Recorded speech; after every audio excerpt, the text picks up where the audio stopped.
स्वागत है आपका अपने यूट्यूब चैनल अरविंद गुरुजी एजुकेशन में। आज हम लोग सीखेंगे वर्ब के विषय में। ठीक है, हालांकि वर्ब हम पहले बता चुके हैं जब पार्ट्स ऑफ स्पीच हमने बताई है, लेकिन अब हम स्पेशली एक एक चीज करके क्लियर करेंगे। जैसे वर्ब क्या होता है? A verb is a word or group of words. Verb क्या है? एक शब्द हो सकता है या शब्दों का एक समूह हो सकता है which says what a person और अ थिंग इज, हैज और डज। जो ये बताता है कि एक व्यक्ति या एक वस्तु क्या है या क्या हो चुका है या क्या होता है। ठीक है, तो अब उसके लिए जैसे हमने यहां पे एक टेबल बनाई हुई है कि फॉर्म ऑफ टेंस, सिंपल और कंटिन्यूअस, दो उदाहरण लिए हैं। जैसे टेंस के हिसाब से जब वर्ब देखें तो टेंस के हिसाब से चेंज होते रहेंगे, फॉर्म उनके चेंज होते रहेंगे। जैसे प्रेजेंट में लिखें, जैसे आई राइट,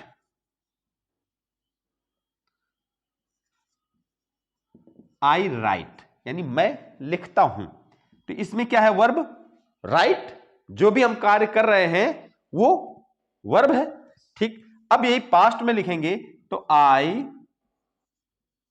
रोट, इसमें रोट वर्ब है।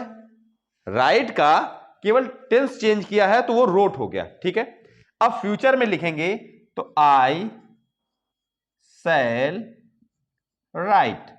अब इसमें थोड़ा सा चेंज हो गया, इसमें शैल भी आ गया, ये भी एक वर्ब है, ऑक्सिलरी वर्ब है, और राइट ये मेन वर्ब है। ठीक है, अब मेन वर्ब ऑक्सिलरी वर्ब अलग से बताएंगे। जैसे अब यही कंटीन्यूअस में लिखें तो आई एम राइटिंग। ठीक है, अब यही पास्ट कंटीन्यूअस में लिखेंगे तो आई वाज राइटिंग। आप गौर से सुनते जाइए, एक एक चीज क्लियर करेंगे। ठीक है, फ्यूचर में लिखेंगे तो आई शैल बी राइटिंग। ठीक, अब देखिए इसमें एम भी है, ये भी वर्ब है, राइटिंग भी वर्ब है, वाज राइट वर्ब है, राइटिंग वर्ब है, शैल बी वर्ब है और राइटिंग वर्ब है। ठीक है, तो अब इनको हम डिफाइन करेंगे अलग अलग कि वर्ब होते कितने तरीके के। तो अब देख लेते हैं वर्ब कितने तरीके के होते हैं। यहां पर हमने लिखा हुआ है ऑक्सिलरी वर्ब और हेल्पिंग वर्ब। यानी ऑक्सिलरी वर्ब क्या होते हैं? जो सहायक क्रियाएं होती हैं वो ऑक्सिलरी वर्ब या उनको हेल्पिंग वर्ब यही कहा जाता है। तो इनका काम क्या होता है? Auxiliary verbs help the main verb, जो मुख्य कार्य होता है उसकी मदद करते हैं। किस कार्य में?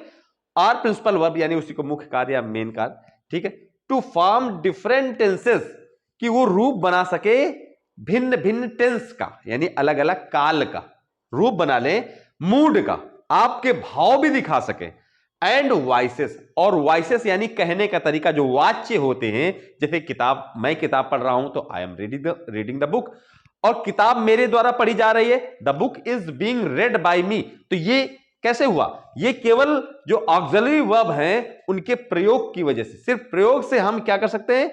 हम टेंस चेंज कर सकते हैं, मूड भाव बता सकते हैं, और वॉइस यानी कहने का तरीका, कोई चीज हम कर रहे हैं या कोई चीज हमारे द्वारा की जा रही है, जो एक्टिव एंड पैसिव वॉइस आपने पढ़ रखे हैं, ये चीज कौन मदद करता है?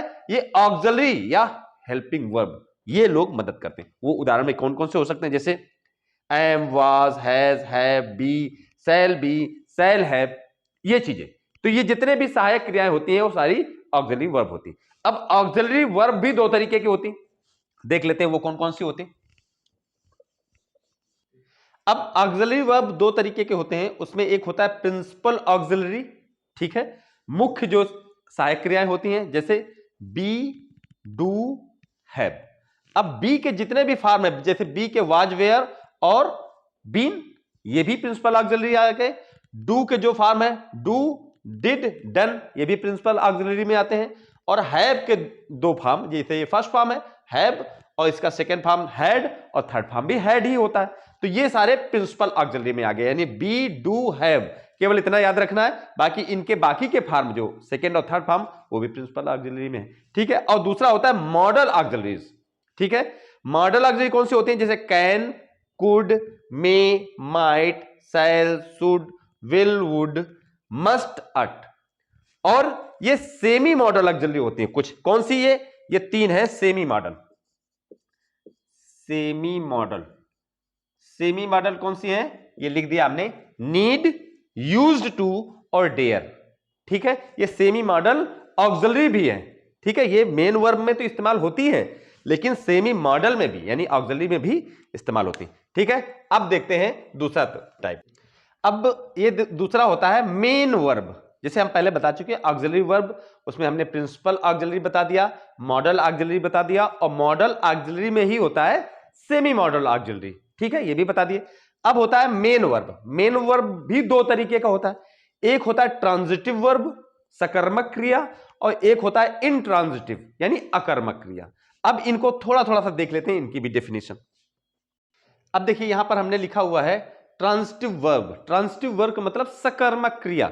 अब इसकी डेफिनेशन क्या है?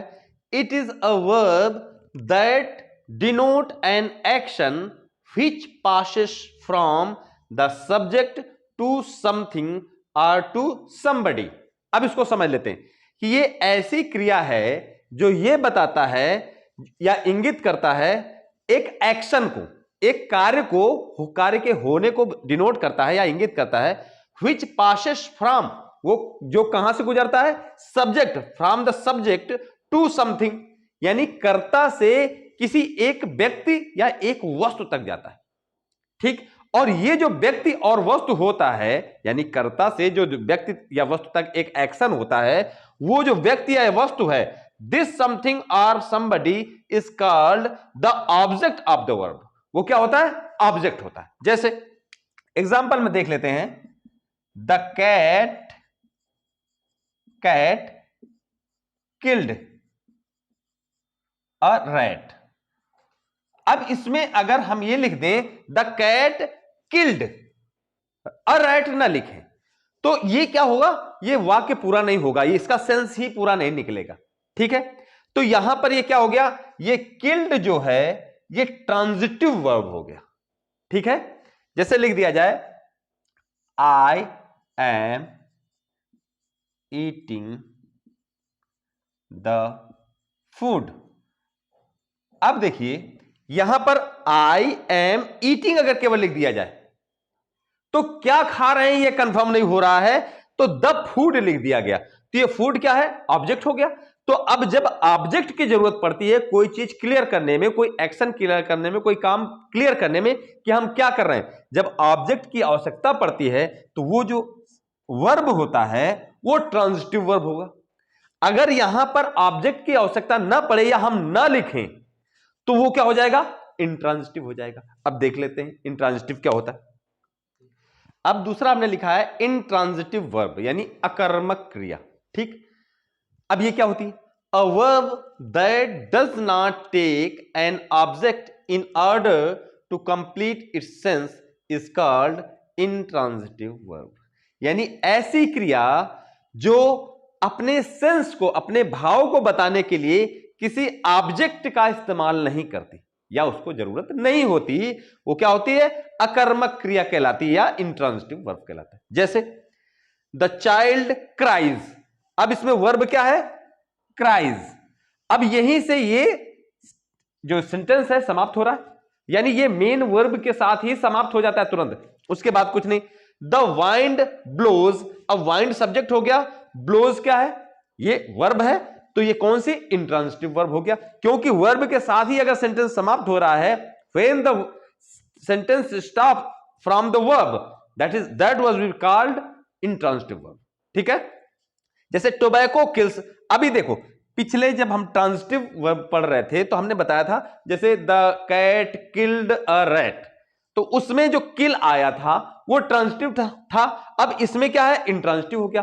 तो बहुत सारे वर्ब्स ऐसे होंगे जो ट्रांजिटिव और इंट्रांजिटिव दोनों तरीके से इस्तेमाल होंगे, यानी उसके बाद में अगर ऑब्जेक्ट का प्रयोग हुआ है तो वो ट्रांजिटिव है, अगर ऑब्जेक्ट का प्रयोग नहीं हुआ तो इंट्रांजिटिव है। ठीक है, क्लियर हो गया। जैसे the old man came, the old man यानी एक बुजुर्ग व्यक्ति आया, बात खत्म हो गई। जहां वर्ब के साथ ही सेंटेंस समाप्त हो जाए वो इंट्रांजिटिव वर्ब रहेगी। अगर ऑब्जेक्ट की जरूरत पड़े उसका सेंस निकालने के लिए, उसका भाव निकालने के लिए, वो ट्रांजिटिव वर्ब। ठीक है, हमने कोशिश की है कि आपको कम से कम समय में वर्ब और वर्ब्स के टाइप बताए जाए। अगर ये चीज आपको अच्छी लगे अपने दोस्तों के साथ शेयर करिए, अगर चैनल में नए हैं इसको सब्सक्राइब करिए। नमस्कार।